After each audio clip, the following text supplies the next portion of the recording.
I'm gonna do an acting version of the great Martin Luther King Jr.'s "I Have a Dream" speech. I'm happy to join with you today, and what will go down in history as the greatest demonstration for freedom in the history of our nation. 50 years ago, a great American in whose symbolic shadow we stand today signed the Emancipation Proclamation. This momentous decree came as a great beacon, light of hope, to millions of Negro slaves who had been scarred and seared in the flames of withering injustices. It came as a joyous daybreak to end the long night of their captivity. But 100 years later, the Negro still is not free. 100 years later, the life of the Negro is still sadly crippled by the manacles of segregation and the chains of discrimination. 100 years later, the Negro lives on a lonely island of poverty in the midst of a vast ocean of material prosperity. 100 years later, the Negro is still languishing in the corners of American society and finds himself in exile in his own land. So we have come here today to dramatize a shameful condition. In a sense, we have come to our nation's capital to cash a check. When the architects of our republic wrote the magnificent words of the Constitution and the Declaration of Independence, they were signing a promissory note to which every American was to fall heir. This note was a promise that all men, yes, black men as well as white men, would be guaranteed the unalienable rights of life, liberty, and the pursuit of happiness. It is obvious today that America has defaulted on this promissory note insofar as her citizens of color are concerned. Instead of honoring this sacred obligation, America has given the Negro people a bad check, a check which has come back marked insufficient funds. But we refuse to believe that the Bank of Justice is bankrupt. We refuse to believe that there are insufficient funds in the great vaults of opportunity of this nation. So we have come to cash this check, a check that will give us upon demand the riches of freedom and the security of justice. We have also come to this hallowed spot to remind America of this fierce urgency of now. This is no time to engage in the luxury of cooling off or to take the tranquilization drug of gradualisms. Now is a time to make real the promises of democracy. Now is a time to rise from the dark and desolate valley of segregation to the sunlit path of racial justice. Now is the time to lift our nation from the quicksands of racial injustice to the solid rock of brotherhood. Now is the time to make justice a reality for all of God's children. It would be fatal for the nation to overlook the urgency of the moment. This sweltering summer of the Negro's legitimate discontent will not pass until there is an invigorating autumn of freedom and equality. 1963 is not an end but a beginning. Those who hoped that the Negro needed to blow off steam and will now be content will have a rude awakening. If the nation returns to business as usual, there will be neither rest nor tranquility in America until the Negro is granted his citizenship rights. The whirlwinds of revolt will continue to shake the foundation of our nation until the bright day of justice emerges. But there is something that I must say to you, my people, who stand on the worn threshold which leads into the palace of justice. In the process of gaining our rightful place, we must not be guilty of wrongful deeds. Let us not seek to satisfy our thirst for freedom by drinking from the cup of bitterness and hatred. We must forever conduct our struggle on a high plane of dignity and discipline. We must not allow our creative protest to degenerate into physical violence. Again and again, we must rise to the majestic heights of meeting physical force with soul force.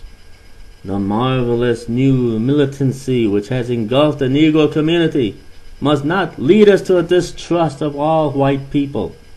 For many of our white brothers, as evidenced by their presence here today, have come to realize that their destiny is tied up with our destiny. They have come to realize that their freedom is intrinsically bound to our freedom. We cannot walk alone. As we walk, we must make the pledge that we shall always march ahead. We cannot turn back. There are those who are asking the devotees of civil rights, when will you be satisfied? We can never be satisfied as long as the Negro is the victim of the unspeakable horrors of police brutality. We can never be satisfied as long as our bodies, heavy with the fatigue of travel, cannot gain lodgings in the hotels of the highways and the hotels of the cities. We cannot be satisfied as long as the Negro's basic mobility is from a smaller ghetto to a larger one. We can never be satisfied as long as our children are stripped of their selfhood and robbed of their dignity by signs stating "for whites only." We cannot be satisfied as long as a Negro in Mississippi cannot vote and a Negro in New York believes he has nothing for which to vote. No, no, no. We are not satisfied. And we will not be satisfied until justice rolls down the waters and righteousness like a mighty stream. I am not mindful that some of you have come here of great trials and tribulations. Some of you have come fresh from narrow jail cells. Some of you have come from areas where your quest for freedom left you battered by the storms of persecution and staggered by the winds of police brutality. You have been the veterans of creative suffering. Continue to work with the faith that unearned suffering is redemptive. Go back to Mississippi. Go back to Alabama. Go back to South Carolina and go back to Georgia. Go back to Louisiana and go back to the slums and the ghettos of our northern cities, knowing that somehow the shadows and the situation can and will be changed. Let us not wallow in the valley of despair. I say to you today, my friends, so even though we face the difficulties of today and tomorrow, I still have a dream. It is a dream deeply rooted in the American dream. I have a dream that one day this nation will rise up and live out the true meaning of its creed.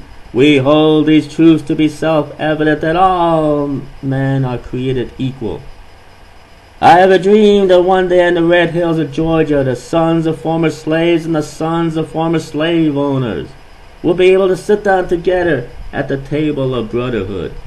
I have a dream that one day even the state of Mississippi, a state sweltering with the heat of injustice, sweltering with the heat of oppression, will be transformed into an oasis of freedom and justice. I have a dream that one day my 4 little children will one day live in a nation where they will not be judged by the color of their skin, but by the content of their character. I have a dream today. I have a dream that one day down in Alabama with its vicious racists, with its governor having his lips dripping with the words of interposition and nullification, one day right there in Alabama, little black boys and black girls will be able to join hands with little white boys and white girls as sisters and brothers. I have a dream today. I have a dream that one day every valley shall be exalted. Every hill and mountain shall be made low. The rough places will be made plain, and the crooked places will be made straight, and the glory of the Lord shall be revealed, and all flesh shall see it together. This is our hope. This is the faith that I go back to the South with. With this faith, we will be able to hew out of the mountain of despair a stone of hope. With this faith, we will be able to transform the jangling discords of our nation into a beautiful symphony of brotherhood. With this faith, we will be able to work together, to pray together, to struggle together, to go to jail together, to stand up for freedom together, knowing that we will be free one day. This will be the day when all of God's children will be able to sing with a new meaning.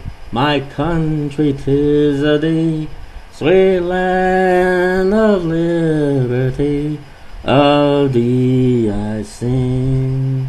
Land where my fathers died, land of the pilgrim's pride. From every mountainside let freedom ring. And if America is to be a great nation, this must become true. So let freedom ring from the prodigious hilltops of New Hampshire. Let freedom ring from the mighty mountains of New York. Let freedom ring from the heightening Alleghenies of Pennsylvania. Let freedom ring from the snow-capped Rockies of Colorado. Let freedom ring from the curvaceous slopes of California. But not only that, let freedom ring from Stone Mountain of Georgia. Let freedom ring from Lookout Mountain of Tennessee. Let freedom ring for every hill and molehill of Mississippi. From every mountainside let freedom ring. And when this happens, when we allow freedom to ring, when we let it ring from every village and every hamlet, from every state and every city, we will be able to speed up the day when all of God's children, black man and white man, Jews and Gentiles, Protestants and Catholics, will be able to join hands and sing in the words of the old Negro spiritual, free at last, thank God Almighty, I am free at last.